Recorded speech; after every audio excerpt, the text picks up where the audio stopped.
அனைவருக்கும் வணக்கம். நீங்கள் நம்ம சேனலுக்கு புதுசுன்னா பக்கத்தில் இருக்கிற பெல் பட்டன் அமைத்தி சப்ஸ்கிரைப் பண்ணிக்கோங்க. தொடர்ந்து எல்லா வீடியோக்களையும் நீங்கள் பார்க்கலாம். ஏயா உங்க ஊர்ல யாருக்குமே கணக்கு தெரியாதா? மறுபடியும் என்ன நடிக்கிறீங்க? ஏண்டா இதெல்லாம் ஒரு பஞ்சாயத்துன்னு இவ்வளோ பெரிய ரவுடிய இங்க கூட்டு வந்து அசிங்கப்படுத்துறியா? இங்க பாருப்பா, ஏதோ வந்ததுக்கு ஒரு தீர்ப்பை சொல்றேன், நல்லா கேட்டுக்கோ. ஆளுக்கு 10 லட்சமா எடுத்துட்டு பஞ்சாயத்தை முடிச்சுட்டு கிளம்பு. அங்கதானே சிக்கலே. சிக்கலா? ஆஹா, ஏகப்பட்ட சிக்கலை வச்சிட்டு இருப்பான் போல இருக்க ஐயா. என்னய்யா உன்னோட சிக்கல் சொல்லியா? எனக்கு மொத்தம் 2 தம்பி, அதில் நடு தம்பி இறந்துட்டாரு. ஆஹா, இப்போ செத்தவனுக்கும் சேர்த்து தீர்ப்பு சொல்லணும் போல இருக்கே ஐயா. அப்பனா என்னய்யா, ஆளுக்கு 15 லட்சமா எடுத்துக்க வேண்டியதானே? அங்கதானே சிக்கலே. என்னது, மறுபடியும் சிக்கலா? ஆமாம், செத்து போன தம்பிக்கு தான் முக்கியமாக பங்கை கொடுக்கணும். ஏயா, செத்தவனுக்கு எதுக்குயா பங்கு? இதைத்தான் 2 நாளாக சொல்லிக்கிட்டு இருக்கோம். கேட்காம எங்களை சோறு தண்ணி கூட சாப்பிட விடாமல் இப்படி படுத்திக்கிட்டு இருக்கான். கவலையே படாதீங்க, இன்னும் கொஞ்ச நேரத்தில் எல்லாம் முடிஞ்சிடும். ஆமாம், செத்தவனுக்கு யார் இருக்கா? யாரும் கிடையாது. பஞ்சாயத்து புதுசாக இருக்கே. இங்கே பாருப்பா, செத்தவருக்கு முக்கியமாக பணம் கொடுக்கணும்னா அந்த 10 லட்சத்தை கோயில் உண்டியில் போட்டுருங்க. பாக்கி 20 லட்சத்தை அண்ணனும் தம்பியும் ஆளுக்கு 10 லட்சமாக பிரிச்சுக்குங்க. போதுமா? அதெல்லாம் முடியாது. கோச்சா நான் சொல்கிறேன், முடியாதுன்னு நான் சொல்கிறேன். நீ என்ன அவ்வளோ பெரிய அப்பாட்டக்கரா? நீ சொன்னதும் நான் கேட்கறதுக்கு? ஆஹா, அசிங்கப்படுத்திட்டானே ஐயா. இங்கே பாரு தம்பி, நான் சொன்ன மாதிரி 2 பேரும் பிரிச்சுட்டு பஞ்சாயத்தை முடிச்சுட்டு போய்கிட்டே இரு. என்னது, பயங்கரமாக யோசிக்கிறான். ஒருவேளை நம்ம தீர்ப்பை ஏற்றுக்குவானோ? யாராவது என் தம்பியா மாறி அந்த 10 லட்சத்தை வாங்கிக்கிட்டா இந்த பஞ்சாயத்து முடிஞ்சிடும். ஏப்பா, 2 நாளாக இதை சொல்லாமல் இன்னைக்கு சொல்கிறியேப்பா இதை.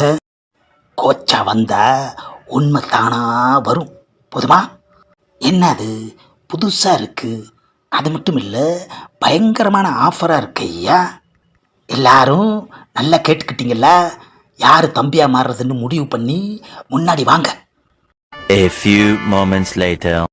என்னது இவ்வளோ நேரமாச்சு, யாருமே வரல? கொச்சா, நான் சொல்லலை நல்ல ஆஃபர்னு விட்டுடாதீங்க. அறிவு கட்டவனே, நான் எப்படி அவனுக்கு தம்பியாக முடியும்? நான் யாருடா? கோவை கோச்சா. 10 லட்சத்துக்கு என்ன விற்க பார்க்குறியா? என்ன கொச்சா நீங்கள் வர்றத வேணான்னு சொல்கிறீங்க? தம்பின்னு சொல்லி பணத்தை வாங்கி பையில் போடுங்க. 10 லட்சம் கொச்சா, போனால் வரவே வராது. ஆஹா, பணத்தாசையை காட்டிட்டான ஐயா. அதுவும் 10 லட்சம். இந்த பஞ்சாயத்தை முடிச்சு வச்சாலே நமக்கு கிடைக்கிறது 1 2 தான். அதுக்கு பேசாமல் நாம் தம்பியாக மாதிரி 10 லட்சத்தையும் ஆட்டையை போட்டு போயிட வேண்டியது தான். ஆனாலும் ஏதோ இடிக்கிற மாதிரி இருக்கேடா. எவன்டா இந்த காலத்தில் 10 லட்ச ரூபா சும்மா கொடுப்பான்? அவன் பஞ்சாயத்து முன்னாடி தானே சொல்கிறான், அப்புறம் எப்படி வாக்கு மாறுவான்? தம்பி, நீ ஆசைப்பட்டதுனால உன் தம்பியாக மாறி, அதாவது செத்துப்போன உன் தம்பியாக மாறி அந்த 10 லட்ச ரூபா பங்கை இந்த கோச்சாவே வாங்கிக்கிறேன். போதுமா? அப்பாடா, ஒரு வழியா பஞ்சாயத்து முடிஞ்சிச்சு. ஆமாம், பங்கு எப்போ பிரிப்பீங்க? வீட்டுக்கு போனதும் பிரிச்சிட வேண்டியது தான். அப்பாடா, பஞ்சாயத்து முடிஞ்சு எல்லாரும் போயாச்சு. கொச்சா, ஒரே பஞ்சாயத்தில் அல்வா மாதிரி 10 லட்சம். டேய், எனக்கு என்னமோ சந்தேகமாகவே இருக்குடா. அவங்கிட்டயே கேட்டுட்டா போச்சு. ஏப்பா, 10 லட்ச ரூபா பங்கு தரேன்னு சொல்லியும் ஏன் யாருமே உன் தம்பியாக மாறலை?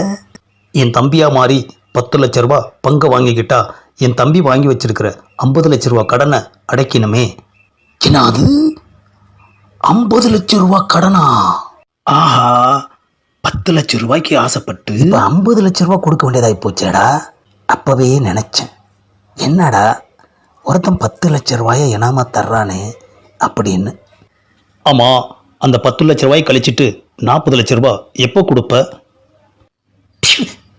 என்னது, எல்லாருமே மறைஞ்சிட்டாங்க. Later.